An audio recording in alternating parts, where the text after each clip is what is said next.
Tak ada orang menempuh hidup tak ada ujian. Bila hidup atas muka dunia, mesti kita akan tempuhi ujian. Lebih-lebih lagi orang beriman. Siapa semakin tinggi iman dia, semakin tinggi ujian dia. Allahumma salli ala sayyidina Muhammad. Baik, sebab itu mungkin ada orang katakan lagi tu, kita bagi iman kita tu tinggi sangat lah. Tinggi sangat, kena uji teruk. Allahumma salli ala sayyidina Muhammad. Baik. Dia ni macam ni lah ibaratnya. Orang tanya, siapa tak nikah? Saya bukan tak mau nikah, Ustaz, saya takut cerai. Tu teruk je orang tu. Takut cerai. Maka tak nikah. Pasal apa tak masuk sekolah? Ada periksa. Pakai tak mengaji. No? Allahumma salli ala sayyidina Muhammad. Maknanya ketinggian iman itu suatu kewajipan.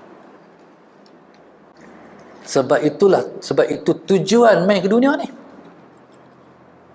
Tujuan main ke dunia ni sebab Tuhan nak suruh kenal dia. Allahumma salli ala sayyidina Muhammad. Tuhan nak suruh kenal dia. Jadi orang yang paling kenal Tuhan ialah siapa paling melonjak, siapa paling tinggi imannya. Jadi subhanallah, Allahumma salli ala sayyidina Muhammad. Maka 3 tempat, 3 situasi yang kita nak kena sabar.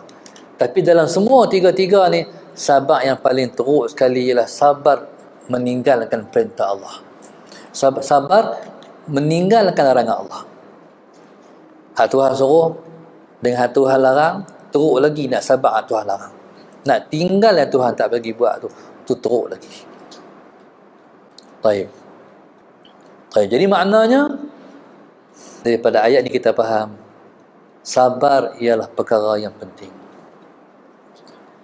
Dalam hidup kita tempuhi ujian. Kita tak akan berjaya melepasi ujian kalau kita tak sabar. Sebab tu Allah sebut innallaha ma'as sabirin. Sesungguhnya Allah bersama dengan orang-orang yang sabar. Allah bersama makna apa? Pertolongan Allah akan mengiringi orang yang sabar. Tuhan nak tolong, Tuhan tengok sabar ataupun tak. Sabar ni, sabar ni bila? Innamas sabru 'inda as-salamatil ula. Bila kita berdepan dengan ujian, saat pertama tu nak kena sabar. Allahumma salli ala sayyidina. Sabar ujian ni dia macam dengan dia main besar tapi dia makin kecil. Mai sekali tu jatuh macam gunung. Tu nak kena sabar sungguh sebab dia mai sekali tu pukai punya. Jadi buah dia pertama demai tu. Baik, hatu kena sabar. Detik pertama. Indas sadamatil ula. Sebab kalau esok dah mula kurang dah. Lusa lagi kurang, minggu depan lagi kurang, lepas tu tak ada habis. Hak pertama kali tu, hari kena tu, hak tu kena sabar secepatnya. Sebab ni tahan. Sabar ni mana tahan? Tahan apa? Tahan daripada mengadu kepada orang. Tu mana sabar. Lepas tu bila kena tu langsung kena bergantung dengan Tuhan lah. Gantung dengan Tuhan dah. Jangan nak telefon siapa lagi. Nanti saat ya Allah Tuhanku, ujian mai dah. Tuhan, tolonglah bagi aku kuat menghadapi ujian. Allah dulu. Sebaiknya ambil wudu. Semayang.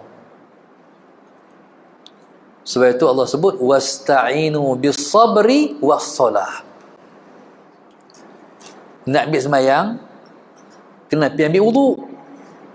Semayang boleh buat, sabar boleh buat, la tu bila kena tu sabar, tahan tu. Sallallahu alaihi wasallam. Jangan cari siapa lagi, baru pergi ambil wudu. Ambil wudu semayang, Allahu Akbar, ya Tuhanku, mai hajat minta Tuhan tolong lepas Tuhan. Aku tak tahu nak lepas macam mana. Tu makna Nilai sabar. Bila kita betul dengan Allah, soalan Sayyidina Muhammad, lepas tu sabar ni diiring pula dengan redha. Redha ni tinggi lagi. Kalau orang yang tak sabar, dia tak boleh pergi makam redha. Dia kena sabar tu. Bila dia sabar, dia tenang. Astaghfirullahalazim, astaghfirullahalazim, astaghfirullahalazim. Settle halal hati tu. Settle hati. Allahu Akbar. Nyawa tak lepas waktu tu. Ish. Astaghfirullahalazim. Pegang tasbih. Astaghfirullah, astaghfirullah, astaghfirullah. La ilaha illallah. Huruf dah kaki. Lepas tu ambil wuduk. Sembahyang 2 rakaat, mayat hajat.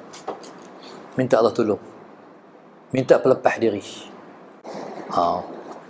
Bila kita buat step macam tu, dia akan terbuka macam tu. Yang kita nampak buntu, tiba-tiba terbuka seluas-luasnya. Yang terbuka luas bukan kita pergi cari, datang pertolongan Allah. Tuhan buka satu, Allah Alhamdulillah. Lepas tu, mai satu pula, Alhamdulillah. Puncanya bagi betul ya. Baik. Kalau kita tak betul, soalan Sayyidina Muhammad, jadi kita tak kerti nak urus. Kita tak kerti nak urus ujian. Kita tak kerti nak urus masalah. Tu jadi gila. Hak tu jadi khiyau, hak tu dia jadi menjerit. Hak tu dirasuk hantu. Ini sebab buntu, jalan tak boleh pi. Tak tahu jalan pi. Tapi kalau kita balik pada Allah, kalau jalan terbuka.